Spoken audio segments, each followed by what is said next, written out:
What's up guys, it's Fire here, and today I'm going to do something a little bit different. Now I'm actually going to be teaching you how to improve yourself as a player through watching streams. Most of you will know that World Finals actually kick off later today with Group A starting to play. It's going to be people like TSM, SK Telecom T1, so it should be some really exciting games. And this is a perfect opportunity for you to improve yourself as a player while you're watching these streams. So there are two real types of streamers, and that's going to be your individual players like Voyboy or Skara, and then the spectator streams, things like tournaments like the LCS and also the GDLA tournaments that are going on at the moment. Now there are different things that you can learn from each type of stream, but I'm going to focus mainly on the team games, so the LCS, because obviously this video is mainly for the World Finals. Now just to cover player streams very quickly, it's really good for things like champion mechanics or tips and tricks with that champion or specific lane, because the camera is always focused on them. That individual is playing that champion, and so they have to have that camera there, they have to play the lane right, and they'll often commentate as well, so you can pick up a lot of different things for that lane. Now with the LCS setup, obviously you don't look at the same lane for the entire game, you're looking around the map, you're seeing the map control and you're seeing the different lanes. You can still pick up a couple of champion tips and tricks obviously when they're fighting and the camera is centered on them, but you don't really get the same kind of feel or lane pressure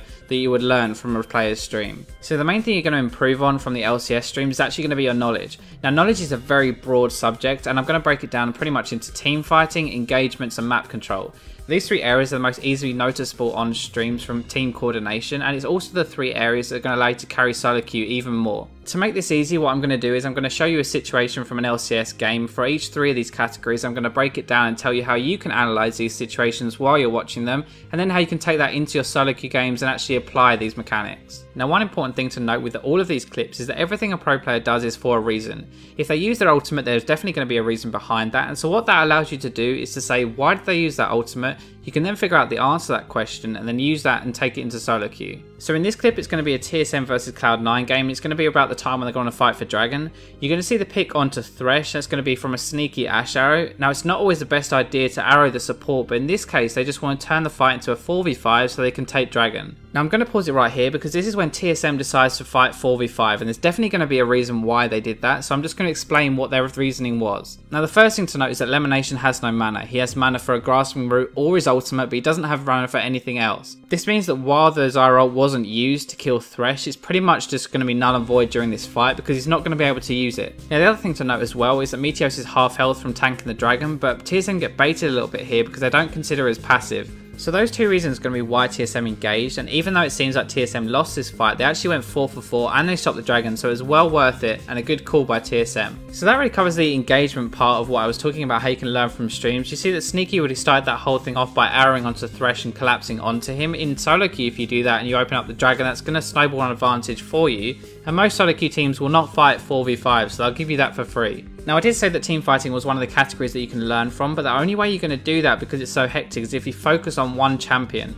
And this is really good for learning how that champion works in a team fight. So obviously these players are mechanically fantastic, so they're going to play the team fight pretty much perfectly and give you a really good thing to aim for. So you see at the start of the fight, Balls, it absolutely explodes Elise, and this pretty much turns a 4v5 into a 3v5 because he killed him so fast. The next priority target for him is going to be the closest thing because Ryze is very short range. That's going to be Darius on Renekton. Now as soon as Darius actually turns onto Balls, he's pretty squishy at this point, so you see what he does, he backs out and waits for his cooldowns.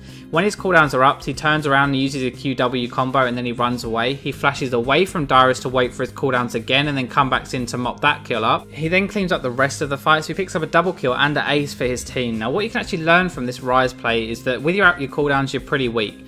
If you weren't sure how to team fight with Ryze, then this is an excellent example of how you actually manage his cooldowns and put out as much damage possible while staying as safe as possible. So even though I've already highlighted engagements, I really want to show this clip again because it's about a minute later in this game after that previous fight I showed you. But Cloud9 forced the Dragon here, and it's a really good decision by them. Now the reason they make this decision is because TSM's ultimates are all on cooldown and they know that. Orianna ult, Renekton ult and Twitch ult are all on cooldown. They're going to be a massive amount of their damage in team fights, so they can't really fight Cloud9 for this Dragon. Now the other thing to note, and you'll see this after, that Sneaky actually catches Thresh again with another arrow. Now Ashe used his ultimate at the very start of the last fight, which meant it's actually off cooldown by the time they finish the Dragon, and they could catch Thresh again and pick up another kill. This is just great awareness of cooldowns by Cloud9, and in your solo queue games you can just force objectives when you know the ultimate's on cooldown. It really reduces their team fight potential, and you can often turn even 4v5 fights around. So just to summarise then, the real question you should be asking yourself throughout Worlds is why?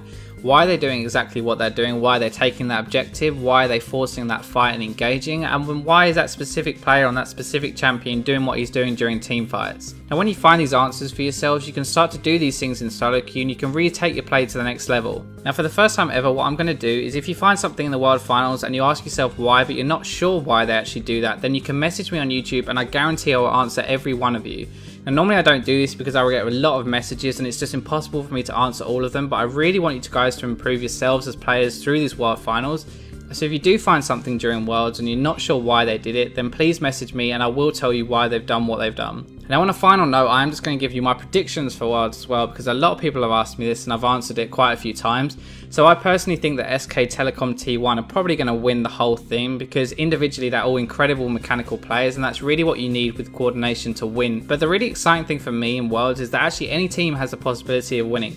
All of these teams are the best teams in the world. They're really good players, they're really good coordination, and they've all been training for this as well. So anyone can throw out crazy stuff and anyone can pull out an outplay that's going to really shock the world. So with that all said, I really want to thank you guys for watching. This is a little bit different, so please let me know if you like this in the comments. I'll do more of these kind of self-improvement videos. As always, if you enjoyed this video, please do like and subscribe and share it with your friends. Go like me on Facebook, follow me on Twitter, and as always, I will catch you next time.